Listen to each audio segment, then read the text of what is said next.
diciembre del 2022. Qué gusto saludarles, amigas y amigos. Bienvenidos sean ustedes a la emisión estelar de Noticias 7. Nosotros vamos a tener importante información para compartirla con cada uno de ustedes. Antes, saludamos con nuestro compañero Felipe Espinosa. Hola, Felipe, ¿cómo estás?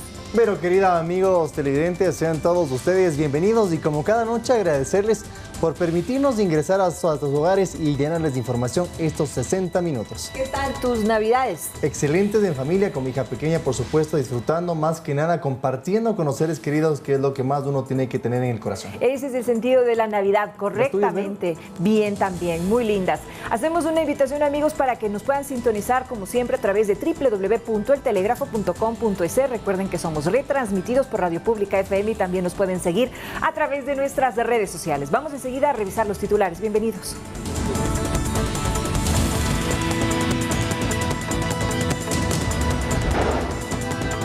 Presidente Guillermo Lasso objeta totalmente Ley de Desarrollo Económico y Sostenibilidad Fiscal luego de la derogatoria hecha por la Asamblea. El cuerpo normativo irá a la Corte Constitucional. Juez de Garantías Penitenciarias ordena el traslado de 2 miembros de la banda de los CR7 a la cárcel de Santo Domingo desde la regional de Guayas. El gobierno ha protestado. La tradición de la quema de monigotes se mantiene en Ecuador pese a la prohibición de quemar los muñecos en la vía pública. Hay alta demanda en su venta. En deportes, el ecuatoriano Marco Tulio Suezca gana la Vuelta Ciclística de Costa Rica en su equipo del Movistar. Y en el mundo, Estados Unidos soporta la peor tormenta de nieve de los últimos años. 60 muertos en diversas ciudades.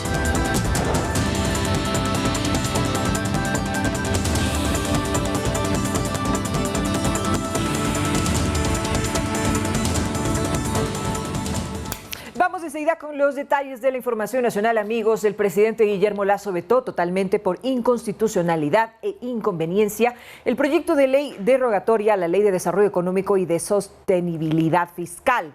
La decisión del Ejecutivo busca precautelar casi $1.000 millones del presupuesto general del Estado. Les invitamos enseguida a conocer los motivos para esta objeción. La derogación que la Asamblea aprobó el 29 de noviembre sobre la Ley de Desarrollo Económico y Sostenibilidad Fiscal quedó sin efecto por la objeción total del presidente Guillermo Lasso. El jefe de Estado se amparó en 2 causales para su veto total, una por inconstitucionalidad y otra por inconveniencia. Para el primero se fundamenta en lo siguiente. Según el artículo 301 de la Constitución, solo el presidente de la República puede crear, modificar o suprimir impuestos. Pero en el caso actual, los proyectos derogatorios nacieron de iniciativas de legisladores. Además, en proyectos de materia tributaria o fiscal que impliquen aumentar gasto público, la ley reserva esta competencia exclusivamente al primer mandatario. Otro motivo para sustentar su decisión es que la responsabilidad sobre la planificación de las finanzas públicas y su administración es de la Presidencia de la República. Y es que si bien el proyecto derogatorio tuvo un trámite ordinario de ley, al no ser una iniciativa legal que partiera del jefe de Estado, hay un vicio insubsanable, aunque esto no comparte el analista Stalin Raza. El presidente de la República basa su objeción en los artículos 138 y 139 de la Constitución, pero se olvida del 140. Y el 140 establece la facultad de la Asamblea, la competencia de la Asamblea de derogar o de reformar los decretos leyes que entraron en vigencia por el Ministerio de la Ley. En cuanto al fondo de la inconstitucionalidad, la presidencia menciona que la derogatoria afecta el principio de responsabilidad en la conducción de las finanzas públicas al atacar las fuentes de financiamiento del presupuesto general del Estado y eliminar $946 millones de ingreso permanente que estaban contemplados para gastos permanentes también. La Corte Constitucional tendrá ahora un plazo de 30 días para pronunciarse si acoge o no a los criterios del Ejecutivo. De ser una respuesta negativa, también se presentó una objeción por inconveniencia a causa de un impacto inconmensurable en las finanzas públicas. En este caso, el procedimiento es el siguiente. La Asamblea tiene que acogerse, tiene que avenirse a esa objeción y no podrá tratar el proyecto dentro de un año, pero dentro de un año en un solo debate podrá ratificarse también. Jurídicamente la ley lo faculta al veto total y en pocas palabras, a la Asamblea no le resta nada más por hacer. Lautaro Andrade, Noticias 7. Mucha atención, los representantes del sector lechero buscan dialogar con el gobierno nacional para controlar el valor fijado de este producto, pues el bajo consumo provocó pérdidas en la producción diaria de este alimento. Los representantes del sector lechero manifestaron que se han visto golpeados en este 2022 por 3 factores: el incumplimiento de la fijación de precios, la adulteración del producto.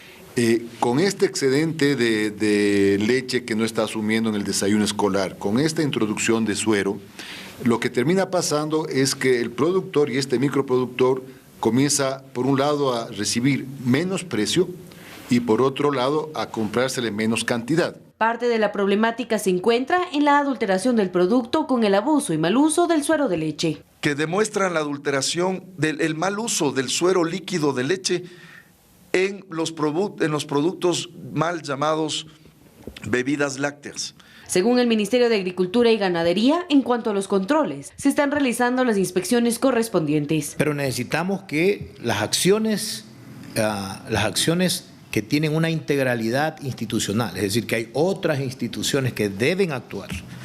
Posterior a nuestras iniciativas, debe concretarse. Sin embargo, manifiesta que la entidad encargada de las sanciones, ARCSA, no las ha realizado. Los representantes además buscan reunirse con el gobierno central para encontrar una estrategia que les permita mitigar las pérdidas. El sector sigue reduciéndose y se sigue desapareciendo. Lo único que vamos a terminar es, como otros países, importando leche, y eso sería catastrófico para el país. Y solicitan que no se retiren los desayunos escolares del ministerio, ya que este producto actualmente alimenta a 2.9 millones de niños a escala nacional. Manuela Bedón, Noticias 7. Les contamos, amigos, ahora que el Tratado de Libre Comercio entre Ecuador y México es posible que se quede suspendido temporalmente luego que la semana pasada el presidente Andrés Manuel López Obrador adelantara que el camarón y el banano ecuatoriano no entrarán en el acuerdo comercial. Si bien eso no significa que se caiga el TLC, los gremios empresariales del país consideran que sin los productos principales dentro del acuerdo, la firma del tratado pierde relevancia. Por su parte, el ministro de Producción, Julio José Prado, aclaró que las negociaciones no se cerrarán con México mientras la nación centroamericana excluya al camarón y al banano. Mientras tanto, el Ecuador avanza en los tratados de libre comercio con China, Corea, Canadá, Panamá, República Dominicana y un segundo protocolo comercial con los Estados Unidos.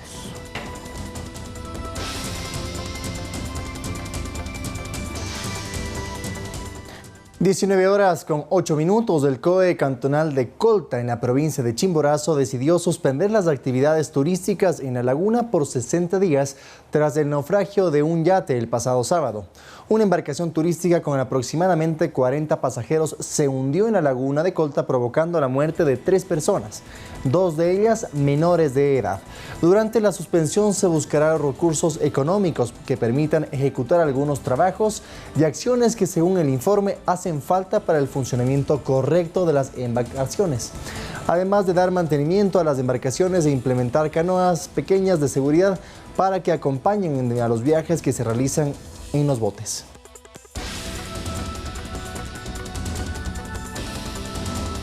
En otro tema, amigos, en el feriado de Navidad se redujeron los incidentes con riesgo para la vida de las personas en un 16% con respecto al año pasado. En total, entonces, el Servicio Integrado ECU 911 registró 37.746 emergencias de todo tipo a escala nacional.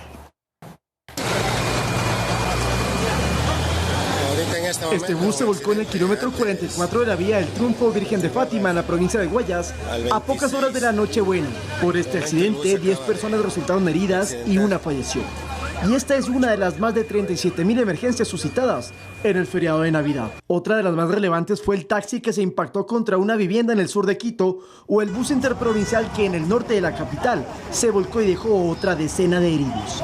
En total fueron 3.691 accidentes de tránsito en los 3 días de asueto. Pero la emergencia más grande fue la muerte de 3 turistas del domingo en la laguna de Colta, un hecho que no sucedía desde hace una década.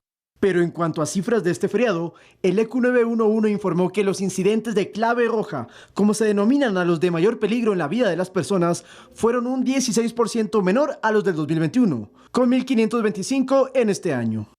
En cuanto a seguridad ciudadana, más de 27.000 llamadas de alerta se efectuaron, lo que representa el 72% de todas las emergencias.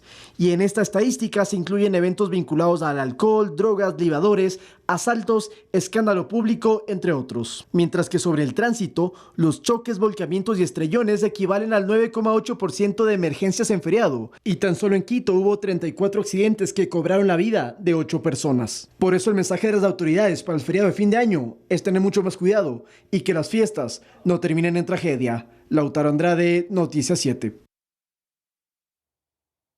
En cumplimiento de la Ley de Educación Intercultural, los estudiantes de los planteles fiscales volvieron a clases presenciales después del feriado de Navidad. La norma dicta que los menores deben cumplir 200 días de asistencia obligatoria. Terminado el feriado por Navidad, los estudiantes de los institutos educativos fiscales volvieron a clases presenciales este martes 27 de diciembre hasta los últimos días del 2022. ¿Pero por qué? A diferencia de años pasados y como estábamos acostumbrados, los estudiantes salían de vacaciones para el feriado de Navidad y regresaban los primeros días de enero del siguiente año. Pero ahora esto cambió. La razón, la aplicación de la Ley de Educación Intercultural. La Ley Orgánica de Educación Intercultural, lo que decidió la Asamblea es que los docentes fiscales deban tener un mes completo ininterrumpido de vacaciones. Antes los docentes tenían 15 días en el verano y los otros 15 días se repartía entre Navidad y a mediados del quimestre. Es decir que para cumplir las vacaciones de los docentes, que serán del 13 de julio al 14 de agosto, los estudiantes también deberán salir en este periodo de tiempo, lo que no ocurre en los establecimientos privados. Ellos tienen más flexibilidad, ellos pueden dar vacación, de hecho algunos colegios privados han tenido vacación, no todos, han tenido vacación en ese periodo, porque ellos ya depende de cómo sean sus contratos, no hay ningún problema, ¿no es cierto? Ellos pueden tener. Lo importante es que también los otros sostenimientos, los privados, cumplan también los 200 días. En el artículo 146 del Reglamento General a la Ley Orgánica de Educación Intercultural, se indica que el año lectivo se debe desarrollar en un régimen escolar de 2 quimestres en todas las instituciones educativas y debe tener una duración mínima de 200 días de asistencia obligatoria de los estudiantes. El segundo quimestre de este año lectivo arrancó el 26 de septiembre del 2022 y, según el cronograma, llegará a su fin el 22 de febrero del 2023. Edison Saavedra, Noticias 7. Se siente la venta de los monigotes en la capital. En varios puntos se instalaron asociaciones para su comercialización. Los precios varían según su diseño y tamaño. En la siguiente nota, amigos, les vamos a contar cuáles son los más solicitados en esta época. En la capital, en varios sectores, ya se pueden encontrar monigotes de diferentes tamaños y diseños para este fin de año. Los comerciantes iniciaron la venta el 25 de diciembre en el sector de Cárceles. Entonces, terminamos la temporada navideña y enseguida se coloca lo que son monigotes. Sí, se está moviendo, la gente está acudiendo, está llevando su monigote para la quema de fin de año. Desde tempranas horas, varias personas se acercaron en búsqueda de un muñeco en específico. Me ha llamado la atención lo que es el presidente Lazo, Spider-Man, y también hay bastante de Messi. Ya. Eso me ha llamado la atención. ¿Qué le parecen los precios de lo que ha ido preguntando hasta ahora? Hasta ahorita sí están convenientes, la verdad, los precios. ¿Sí? Según los comerciantes, se han incrementado los precios debido a la falta de materiales, como papel. Entonces han subido un poco, pero de igual manera sí se está vendiendo. Un poco se trae de Guayaquil y un poco también hacemos nosotros. La elaboración de los monigotes les lleva casi todo el año. Nosotros empezamos ya desde marzo. Ya. Desde marzo se prepara ya lo que son, por ejemplo, se recoge el papel, se recoge madera y todas las cosas para la elaboración. Además, es una tradición familiar. También tenemos un local de las frutas. Ya. ¿Y qué tal es hacer los muñecos para el año nuevo? Un poco difícil porque tienes que hacer el tamaño y también tienes que pintarlo y tienes que tener mucho tiempo y mucha paciencia para hacerle su forma. Este año uno de los personajes más buscados son los policías, algunos políticos y personajes como Messi. Manuela Bedón, Noticias 7.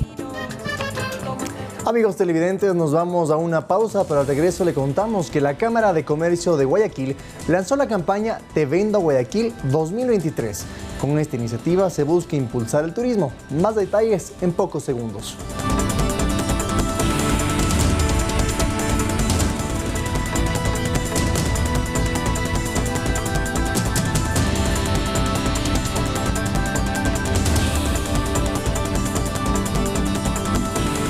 invitamos, amigos, a que nos puedan seguir en nuestras redes sociales. Recuerden que estamos en Facebook, Instagram y también en Twitter. Además, recuerden que somos retransmitidos por Radio Pública FM, Quito, Guayaquil y Cuenca 105.3, Manta 88.1, Loja 90.5, Pública FM.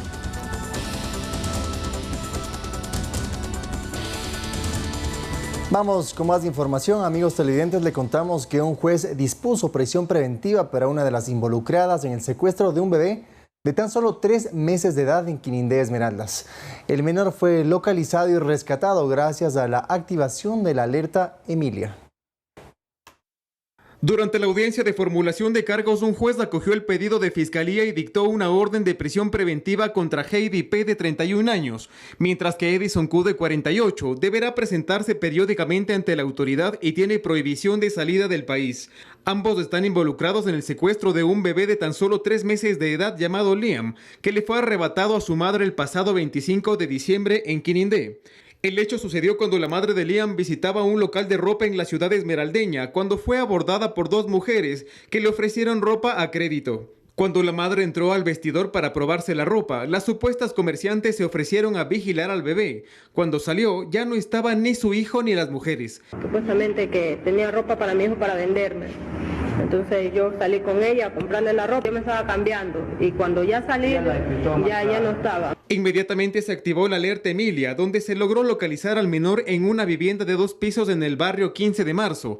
En el lugar estaba Heidi P. y Edison Q., quienes fueron detenidos. El momento que la Policía Nacional realizó el allanamiento, se procedió a la aprehensión de 2 personas y de igual manera se puso a buen recaudo al menor de edad a manos de su madre. En la audiencia, la Fiscalía presentó varios elementos de convicción como el parte de aprehensión, la secuencia de imágenes de las cámaras de seguridad del hotel donde ocurrieron los hechos y de otros lugares que permitieron identificar a los sospechosos, entre otros.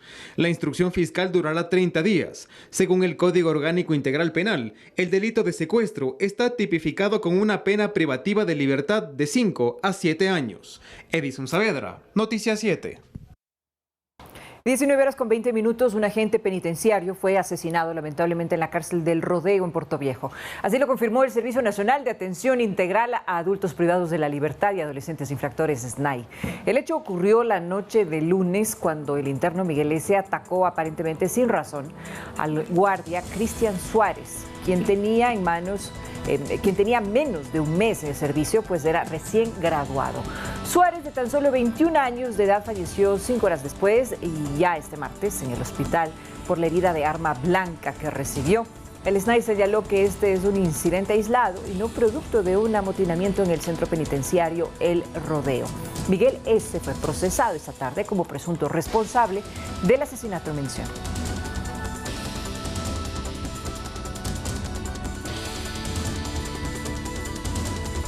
El juez John Eric Rodríguez dispuso el traslado de 2 cabecillas del grupo de delincuencia organizada, los R7 de la cárcel regional de Guayaquil, a la de Bella Vista en Santo Domingo de los Áchilas.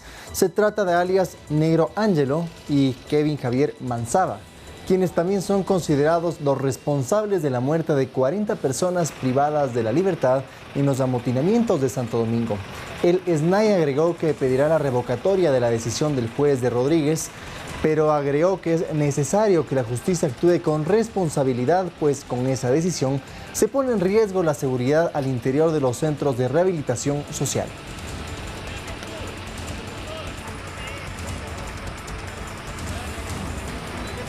El conductor de un taxi logró evitar un asalto en el sur de Guayaquil. A pesar de estar armado, el valiente chofer logró desarmar y someter al delincuente. Todo esto quedó grabado en las cámaras de seguridad de la unidad. Sucedió el pasado 25 de diciembre en el centro sur de Guayaquil. Un hombre armado finge ser un pasajero para intentar robar al conductor de un taxi. Al percatarse, el chofer intenta evitar el asalto verbalmente, pero ante la negativa se abalanza contra el delincuente y empieza el forcejeo. A pesar de estar armado, el conductor logra someter al antisocial y le quita el arma. El delincuente, al verse acorralado, pide auxilio a su compañero que estaba en los alrededores. Al ver la pelea, el segundo delincuente entra a la unidad e intenta ayudar a su compañero, pero no lo logra y decide abandonar el lugar sin antes disparar contra el vehículo. Finalmente, la valiente acción del chofer evitó que sea asaltado. Conductores de taxi aseguran sentirse indefensos ante la delincuencia. La verdad sí hay bastante miedo o terror porque no se sabe qué personas mismos se les coge. Y también piden más control policial en las calles. No hay controles, no hay para que nos puedan por lo menos pedir un auxilio y estén aquí dándonos un poco de cuidado, ¿no? Sin embargo, algunos ciudadanos ya optarían por el porte de armas para defenderse. Si en el momento que les están disparando, se ya tengan la opción de poder defenderse, ¿no? Si me disparan, yo disparo. La policía trabaja para identificar a estos malhechores. Edison Saavedra, Noticias 7.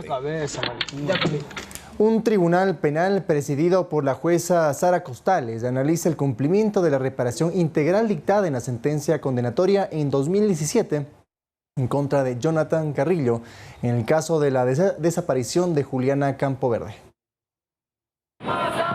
En el Complejo Judicial Norte se instaló la audiencia de revisión de cumplimiento de las medidas de reparación dictadas en la sentencia ejecutoriada contra Jonathan Carrillo en julio de 2019 y ratificada un año después. La condena dictaminó 25 años de prisión por el secuestro y muerte de Juliana Campoverde en 2012. Todas las medidas que dictó la Corte el día 17 de julio del 2019 no se han dado cumplimiento. A cada una de las instituciones se lavaron las manos. Dentro de esta diligencia participaron representantes de varias instituciones gubernamentales. Por ejemplo, el Ministerio del Interior debía mantener la búsqueda de los restos de la joven e implementar un plan de recompensas para recopilar información sobre el caso. Solicitamos también la medida económica reparatoria para la madre de Juliana, para su padre también. A decir de la defensa de Carrillo, quien lleva detenido más de 3 años, también se debe continuar con la investigación de una llamada supuestamente desde Colombia, que tendría datos del paradero de Juliana. Que aparentemente se encontraría la señorita Juliana Campoverde, desaparecida entre comillas, en Colombia. La Fiscalía todavía no culmina dicha investigación. La jueza Sara Costales dio un plazo de 30 días para que tanto el Ministerio del Interior, la Secretaría de Derechos Humanos, la Fiscalía, el Ministerio de Gobierno y la Iglesia del Evangelio Cuadrangular presenten documentos que avalen el cumplimiento de la reparación integral señalada en la sentencia. Olga Velasco, Noticias 7. Un nuevo socavón se registró la semana de este martes en el cantón Zaruma, en el mismo lugar donde en el año 2019 nosotros recordamos que se presentó un hundimiento que afectó a una escuela. En esta ocasión no hubo heridos ni daños materiales que lamentar. Este socavón de 3 metros de diámetro, 4 de altura y 113 metros cúbicos de material derrumbados volvió a producirse en Zaruma, un cantón de El Oro afectado por la minería ilegal. Sin embargo, este incidente no está vinculado directamente al desplome del 2021 que se comió 3 casas, como nos lo explica desde las calles de Zaruma el propio coordinador zonal de gestión de riesgos, Mario Benavides. Es una situación aislada, pero obviamente está dentro de la misma línea de la veta mineralizada Tres Reyes. En este mismo punto, en 2016 hubo un socavón que sí afectó a una escuela, la cual fue destruida por seguridad. Por eso en esta ocasión, al ser un terreno deshabitado, nadie salió herido. No produjo ningún tipo de afectación ni a viviendas, a personas o a calles. La causa específica que provocó el hundimiento aún no se esclarece, pero luego de una inspección en el interior, este miércoles las autoridades locales tomarán decisiones sobre la hoja de ruta a seguir. Una solución a este tipo de problemas no se las puede dar de un momento a otro. Las obras de remediación son necesarias, pero desde hace años se reitera que no habrá solución a los problemas de Zaruma mientras la minería ilegal siga operando. Lautaro Andrade, Noticias 7. Hasta el momento, el transporte aéreo en el país tiene un 78% de recuperación. Así lo detalla Marco Antonio Subía, presidente de la Asociación de Representantes de Líneas Aéreas del Ecuador. Mientras desde el gobierno nacional se analizan estrategias para impulsar la demanda de vuelos tanto a nivel nacional como internacional, por supuesto, para mejorar los precios. Dentro del espacio de entrevistas de Noticias 7, el ministro de Transporte Darío Herrera anunció cómo se trabaja para conseguir la reducción de impuestos a los pasajes aéreos en Ecuador. con el objetivo de incentivar la demanda e impulsar el turismo. Que en los aeropuertos administrados por la Dirección General de Aviación Civil, es decir, una adscrita a nuestro ministerio, ya la tasa Ecodelta de 50 bajó a $10 y la tasa Potencia Ecuador país bajó de $10 a $1. El problema es que la mayoría de los vuelos salen desde Quito y Guayaquil, ahí tú tienes concesiones y en estos esquemas obviamente hay unos costos implícitos por las concesionarias. A decir del presidente de la Asociación de Representantes de Líneas Aéreas del Ecuador, Marco Antonio Zubía, nuestro país es el segundo más caro de la región, puesto que las tasas aeroportuarias son altas. Detalla que hay expectativa para reducir estos costos. Ojalá el ministro de Transporte pueda conseguir estas apertura por parte de los aeropuertos. Se está trabajando en una fórmula para reducir ese Ecodelta. Es decir, que no sea $50, al parecer va a ser un porcentaje del boleto aéreo con un techo de $50. En Ecuador hay alrededor de 14 líneas aéreas de pasajeros y se prevé aumentar para mejorar tanto calidad como costos. Estamos a un 95% de certeza de poder ya anunciar un vuelo internacional en la segunda o tercera semana de enero. Pero lo que sí se está haciendo es mejorar la competitividad del país, atraer nuevos competidores, que se abran nuevas rutas, más competencia y permitir también que las low cost empiecen a funcionar. Finalmente, el representante de las aerolíneas detalla que hasta el 2022 la recuperación del sector alcanza el 78% en relación al movimiento económico que se tenía en el país antes de la pandemia y se prevé una recuperación total en 2024. Olga Velasco, Noticias 7. Ahora les contamos que la Cámara de Comercio de Guayaquil lanzó la campaña Te Vendo Guayaquil 2023. Con esta iniciativa se busca impulsar el turismo y también dinamizar la economía de este sector. El reto del sector hotelero y de la Cámara de Turismo de Guayaquil es impulsar esta industria este 2023, por lo que lanzó su campaña Yo Vendo Guayaquil, la cual arranca en la Perla del Pacífico, pero busca en el futuro expandirse a otras ciudades. Holbach Muñetón, presidente de la Federación Nacional de Cámaras de Turismo del Ecuador, explica que parte de la campaña será impulsar el turismo a través de material audiovisual. Nos dimos cuenta que uniéndonos, haciendo proyectos, trabajando todos en conjunto, podemos llegar a las cifras del 2019 mucho más antes de lo que se prevé. A finales de enero del 2023 se lanzará una plataforma de aprendizaje virtual que ayudará a fortalecer las capacidades de los trabajadores del sector turístico con diversos cursos de capacitación. Donde hemos creado 120 perfiles de empleados en la industria de la hotelería y los restaurantes. Cuando te hablo de perfiles, te hablo de cocinero, te hablo de bartender, te hablo de mucama, te hablo de recepcionista, te hablo de la persona que hace el aseo en los platos, porque todos generan la cadena de valor a la entrega de la hospitalidad. Además, para promover el consumo, se entregarán cartillas de cupones con los negocios asociados. Nosotros trabajamos con ellos también y siempre estamos de acuerdo con las actividades de promoción turística para Guayaquil, porque esto ayuda a que la gente se interese en visitar, y en visitar siempre va a haber algo que brindarse, algo que servirse, dónde hospedarse. La gente va con las ganas de querer salir y descubrir algo nuevo en Guayaquil. Adicional, la Cámara inició un convenio para el reciclaje de aparatos electrónicos y así aportar en la disminución de la huella de carbono. Manuela Bedón, Noticias 7. Y mucha atención porque este miércoles 28 de diciembre se realizará el Pública FM Fest, un evento musical organizado en las instalaciones de la radio y al que lo estamos invitando a sintonizar desde las 10 de la mañana. En el concierto habrá artistas invitados como La Vagancia, Dulce Veneno, Tierra Canela, Vico Rodríguez, Do Blanco y por supuesto muchos artistas más. También se sortearán entradas para acudir de forma presencial a este festival.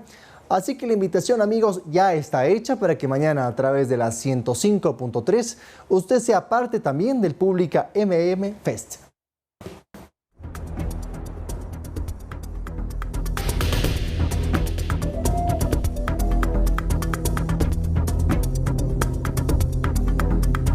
Con 32 minutos, la emergencia por el clima extremo en los Estados Unidos no cede. En las últimas horas solamente una aerolínea, Southwest, tuvo que cancelar el 90% de sus vuelos en este país, al menos en el oeste de Nueva York, y es considerada como la tormenta más letal en 2 generaciones. Así son los patrullajes continuos en el estado de Nueva York. Los equipos de emergencia procuran rescatar a sobrevivientes en casas y carros cubiertos de nieve. La La tormenta invernal del siglo, como ha sido catalogada por las autoridades de Nueva York, ha cubierto las calles con más de 1 metro de nieve en algunas ciudades. La gobernadora del estado informó este martes que las principales autopistas comenzarán a ser reabiertas, mientras el alcalde de la ciudad de Búfalo envió un mensaje de precaución. Sigue vigente una prohibición de viajar en Búfalo. Manténgase alejado de las carreteras para permitir que las cuadrillas limpien las calles y retiren los vehículos abandonados. El presidente Joe Biden declaró la emergencia en ese estado y autorizó movilizar recursos y equipos de socorro del gobierno federal. El clima extremo ha provocado temperaturas bajo cero en el 60% del territorio estadounidense, incluyendo comunidades fronterizas en el estado de Texas y en Florida, donde decenas de iguanas se han congelado debido al mal tiempo. Un caos también han vivido miles de residentes y turistas en los aeropuertos del país. Miles de personas se han quedado varadas, vuelos cancelados y el personal no tiene ni idea. Y cada vez que les preguntamos qué va a pasar, dicen no sabemos. Nieve, viento y lluvias congeladas han forzado la cancelación de más de 15,000 vuelos en los últimos días. Esta fue la peor Navidad de todas. Desearía que no fuera así. Algunos han decidido dejar atrás sus equipajes y viajar por tierra. Jorge Agobián, Voz de América. Amigos televidentes, nos vamos a una pausa. Para el regreso le contamos que el Estadio Monumental Isidro Romero Carbo cumple 35 años de haber sido inaugurado. Escenario deportivo que le pertenece a Barcelona Sporting Club. Con más detalles ya se encuentra Nali Vasco para en el segmento deportivo que nos presente.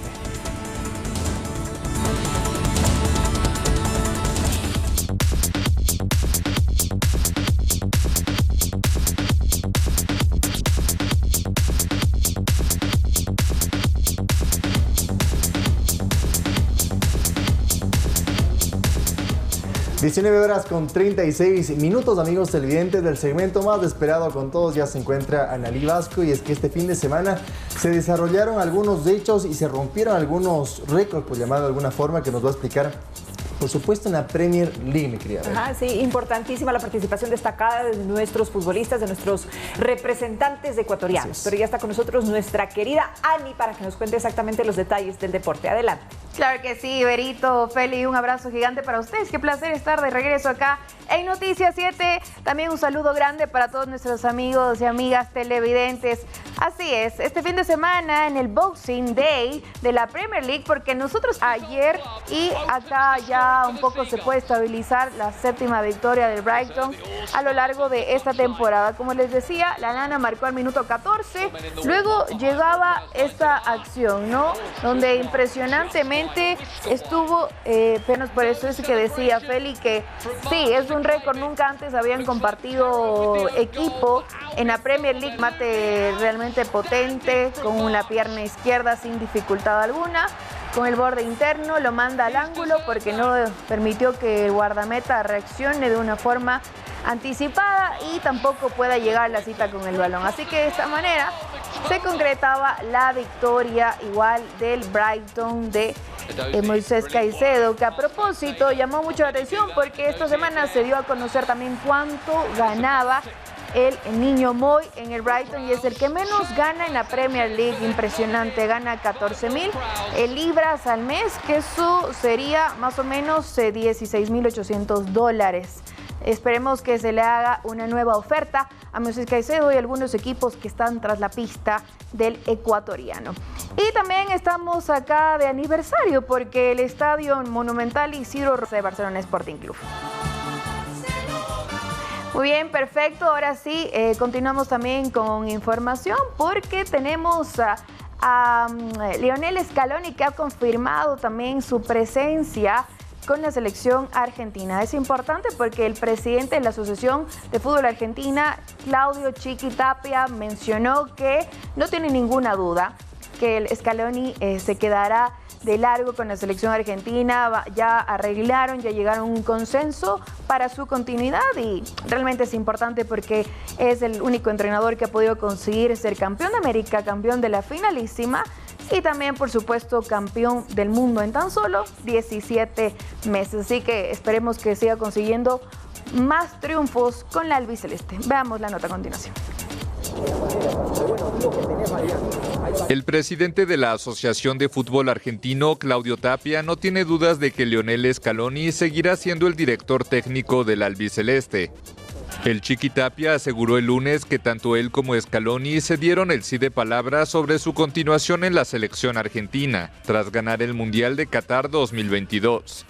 Tapia, que lleva 6 años al frente de la AFA, recordó que cuando tomó la decisión de designar a Scaloni como entrenador de la selección, la gran mayoría de la opinión pública dudó del proyecto. Pero la escaloneta encantó a la afición argentina y además del Mundial conquistó la Copa América de 2021 y la finalísima 2022 frente a Italia. Con escasa experiencia anterior, Scaloni, de 44 años, asumió al frente de Argentina en reemplazo de Jorge Sampaoli, de quien había sido ayudante de campo, tras el fracaso de Argentina en el Mundial de Rusia 2018, donde quedó eliminada en octavos de final.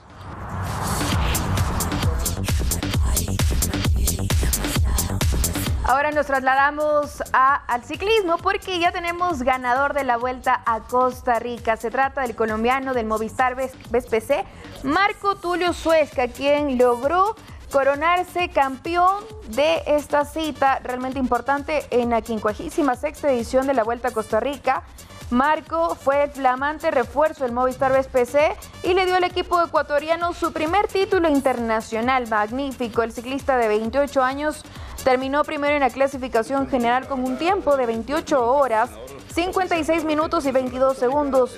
Su compatriota Carlos Rodríguez del Team Banco Guayaquil y el costarricense Daniel Bonilla, Colono Construcción Bike Station, completaron el podio, como vemos ahí en imágenes. Y qué bueno, ¿no? Porque eso quiere decir que 2 equipos ecuatorianos estuvieron presentes ahí en el podio de la Vuelta a Costa Rica.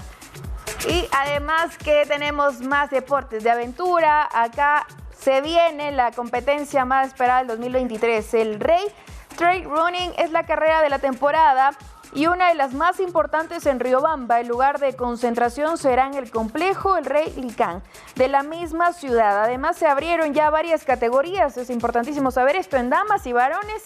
Las inscripciones están abiertas. Aproveche porque esto pues se da realmente para los deportistas que están entregados al trail. A prepararse que el 14 de enero arranca la competencia más esperada. Y saben que ustedes contarán con información en la página oficial del Facebook El Rey Trail Running. Tenemos también declaraciones de una de las organizadoras. Ya está todo prácticamente planificado, organizado. Hay algunos detalles que tenemos que tomar en cuenta, pero sin embargo, pues la mayor parte ya está. Tenemos listos los permisos prácticamente, que es lo más importante para el desarrollo de la carrera.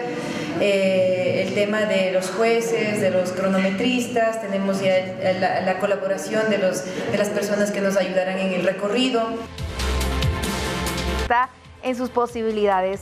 Ahora les vamos a presentar a los 10 mejores deportistas que nos ha dejado este 2022 lleno de éxitos para el deporte ecuatoriano. Sin duda alguna, Glenda Morejón, que arrancó siendo campeona nacional de marcha y después también campeona en el Mundial de Marcha, que junto con el grupo, en el grupo de damas en la categoría 35 kilómetros consiguió la medalla de oro. Grande Glenda Morejón. Gabriela Vargas, la colombiana, quien defiende los colores de Ecuador y de Pichincha ya hace muchísimo tiempo, logró coronarse también campeona en los Juegos Mundiales de Birmingham.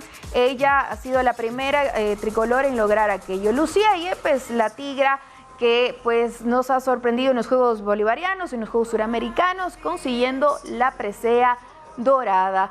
Y pues en el Mundial Sub-23 consiguió la de plata. Anaí Suárez, lo propio en los Juegos de Valledupar, hizo una presentación fenomenal.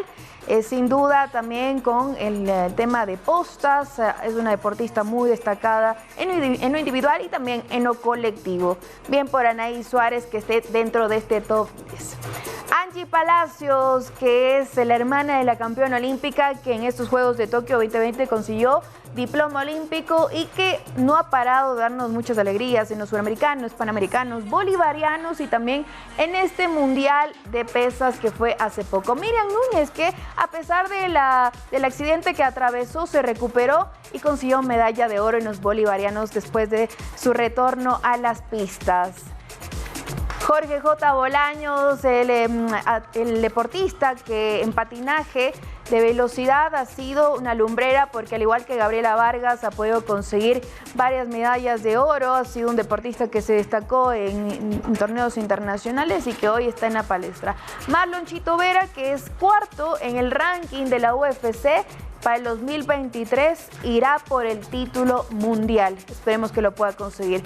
Richard Carapaz, que a pesar de atravesar molestias en su salud, fue campeón local y también se recuperó del COVID-19, consiguió una consagración en el Giro de Italia a pesar de que no logró coronarse campeón. Y Neisy Gómez, que incluso ya tiene su propio monumento en Ashel, en Pastaza, pues tuvo que cambiar de categoría, ahora está en los 81 kilogramos, vísperas a lo que serán los Juegos Olímpicos de París 2024.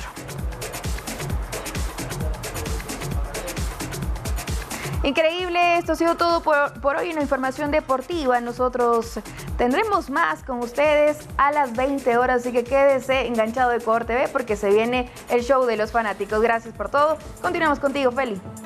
Un abrazo, Analí. Estaremos atentos, por supuesto, en Fanáticos para todo el desarrollo de la información deportiva. Pero ahora es momento de irnos a una pausa.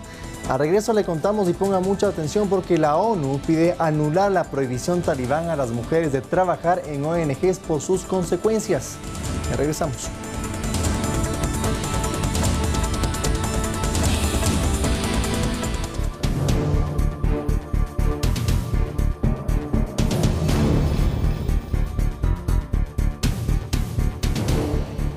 Vamos enseguida con las noticias del mundo, amigos televidentes. La Navidad en el frente de Ucrania no ha dado tregua a los bombardeos. Solamente en la región de Zaporilla se registraron 590 ataques rusos en solo 7 días. La Navidad en el frente en Ucrania no ha dado tregua a los bombardeos. Estas imágenes corresponden a los escombros de una escuela en Lecine, en la región de Zaporilla. No hubo heridos ni muertos, solo el guarda de seguridad paseaba por las inmediaciones y ha salido ileso. Las autoridades de la región han informado de 590 ataques rusos en tan solo 7 días, 51 bombardeos, solo el último. Después de que el presidente ucraniano Volodymyr Zelensky aceptase dificultades en el frente, los combates más duros siguen teniendo lugar en la ciudad de Bakhmut, en el Donbass. Allí, a tan solo 20 kilómetros de distancia de la ciudad, los soldados ucranianos cortan leña para mantener calientes a sus compañeros en el frente. Como los hospitales de Bakhmut no son suficientes, en el hospital de la cercana ciudad de Torez tratan a los militares heridos. También en el otro lado del frente, los soldados viven unas fiestas difíciles. El Ministerio de Defensa ruso ha publicado imágenes de una fiesta celebrada en un lugar no revelado. En su última actualización, Ucrania afirma haber matado a 620 soldados rusos en tan solo 24 horas. Vamos con más información del mundo y le contamos que la ONU pide anular la prohibición talibán a las mujeres de trabajar en ONGs por sus consecuencias. Ya son al menos 6 las organizaciones que han anunciado la suspensión de las actividades en el país. La medida amenaza con privar a millones de afganos de los servicios básicos. El máximo representante de Naciones Unidas en Afganistán, Ramiz Al-Akbarov, se reunía este lunes con el ministro de Economía talibán en Kabul. Le ha pedido que revoque su decisión de prohibir trabajar a las mujeres en las ONGs. Ya son al menos 6 las organizaciones no gubernamentales que han anunciado la suspensión de su actividad en el país. Ante esta medida, millones de afganos podrían quedarse privados de servicios básicos. Hacemos un llamamiento a las autoridades talibanes para que reviertan la decisión lo antes posible, decía el director de una ONG noruega. Esto sucede en el peor momento posible, cuando la economía de Afganistán se está desmoronando. Necesitamos a mujeres como parte de la fuerza de trabajo para permitir que la economía se recupere. El régimen talibán había anunciado el pasado sábado la prohibición, alegando que habían recibido serias quejas de que estas profesionales no cumplían con la ley islámica de llevar velo o lo llevaban mal puesto. Días antes habían suspendido la educación universitaria para las mujeres, desatando protestas tanto internacionales como en el propio país. La seguridad se ha intensificado en la capital en los últimos días, con aumento de los puestos de control y de vehículos blindados y el despliegue de hombres armados por las calles. El Daesh ha reivindicado el atentado de este lunes en el noroeste de Afganistán, que mató a 3 miembros de las fuerzas de seguridad talibanes. Ahora les contamos, amigos, que la población china reaccionó con alegría y se apresuró a reservar viajes al extranjero el martes después de que las autoridades anunciaran el próximo fin de la cuarentena obligatoria al regresar al país asiático vigente durante casi 3 años. Una medida que alegró a muchos en China. Las búsquedas de vuelos al extranjero se dispararon después del anuncio del fin desde el 8 de enero a la cuarentena obligatoria al regresar al país, vigente durante casi 3 años. Las restricciones sanitarias habían mantenido casi completamente aislado del mundo al gigante asiático desde marzo de 2020. Estoy bastante sorprendida. Cuando empezamos la apertura sabía que podría llegar un día así. Cuando se anunció sentí que por fin se había acabado la epidemia. Los planes de viaje que hice hace 3 años por fin pueden hacerse realidad. Esto es un sacrificio de la población en masa para abrir antes. Por lo que tengo entendido, el virus sigue siendo muy contagioso, así que no hay forma de evitar contraerlo.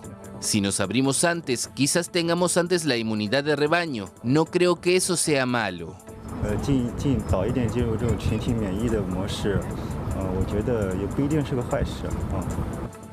El desmantelamiento de la estricta política sanitaria, que afectó la economía y provocó protestas a nivel nacional, trajo un aumento de casos hasta el punto en que las autoridades dijeron que era imposible rastrear el número de contagios y dejaron de publicar sus balances diarios. En la etapa inicial del ajuste de las medidas de prevención y control, puede haber un aumento en el número de nuevas infecciones por coronavirus, lo que puede conducir a un suministro insuficiente de medicamentos, competencia en la obtención de recursos médicos e incluso pánico público.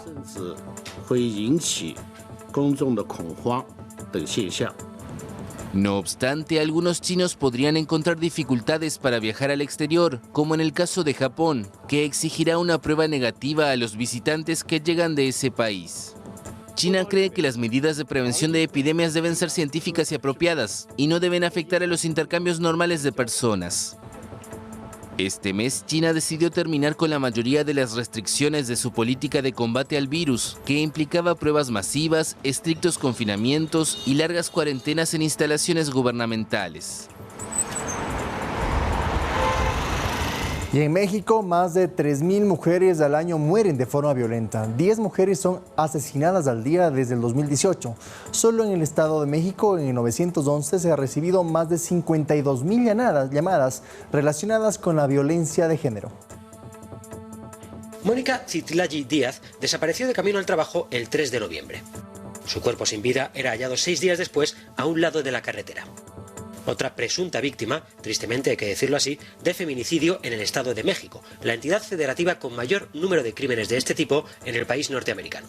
En un testimonio desgarrador, su hermana Maciel relataba a la prensa el momento en que comprendió que había perdido a Mónica. No le vi la cara, pero yo la conozco.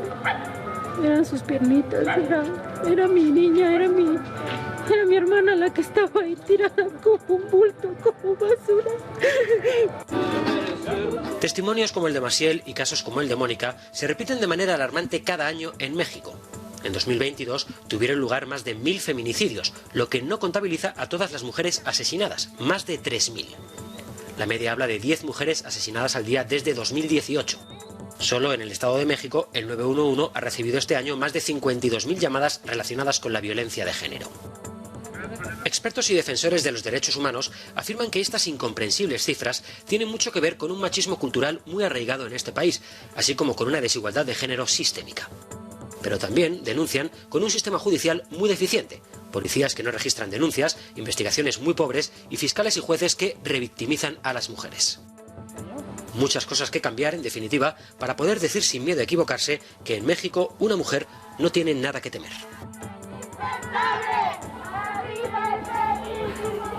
Y ahora les contamos, amigos, que Colombia ya figura en el listado de los 10 países más visitados por los latinoamericanos en el 2022. El país sudamericano ocupa el segundo lugar en el hemisferio, después de Estados Unidos, según una clasificación del sector turístico mundial. Colombia se ha convertido en un gran atractivo turístico. Según las empresas privadas de viajes, el país es uno de los destinos predilectos para visitar en temporada de vacaciones. La importancia de Colombia como destino turístico se debe a múltiples factores, entre los que se destaca la gran oferta de destinos con que cuenta el país y que se adecuan a las necesidades y presupuestos de todo tipo de viajero. El país latinoamericano es superado por Estados Unidos y deja atrás a naciones como México y Brasil, que en años anteriores ocupaban los primeros lugares. Medellín es una de las ciudades con más visitantes y se espera que para la temporada de este año la ciudad reciba fondos del sector turístico de más de 36 millones de dólares. Especialmente en sectores de entretenimiento, gastronómico, cultural, muchas de las actividades que se van a desarrollar en la ciudad va a generar un impacto muy positivo en la calidad de vida de nuestros ciudadanos y obviamente nuestros empresarios, comerciantes y emprendedores. El sector hotelero estima que la ocupación a nivel nacional será alrededor del 80%, situación que no se registraba desde hace más de 5 años. Este año ha sido un año muy bueno para la hotelería. No queremos decir que los hoteles aún están recuperados 100% porque se adquirieron algunas deudas en pandemia, pero nos hemos podido recuperar y estamos dispuestos a recibir a todas las personas que vengan. Para las empresas de turismo, uno de los factores que más hace llamativo a Colombia como destino turístico es el favorecimiento en el cambio de la moneda cuando arriban al país latino. Yair Díaz, Voz de América, Bogotá. Amigos televidentes, le ponemos punto final a esta emisión de noticias, no sin antes y como cada noche agradecerles por permitirnos ingresar hasta sus hogares. Que tengan una excelente noche y tienen que quedarse en la señal de Fanático porque tienen todo el desarrollo informativo, por supuesto, del deporte. Y mañana les esperamos a las 7 horas en punto aquí en Noticias 7, donde juntos compartiremos una nueva emisión informativa en esta corta semana de labores, la última del año. Así es, un abrazo fuerte y nos reencontramos mañana a las 7 por el 7.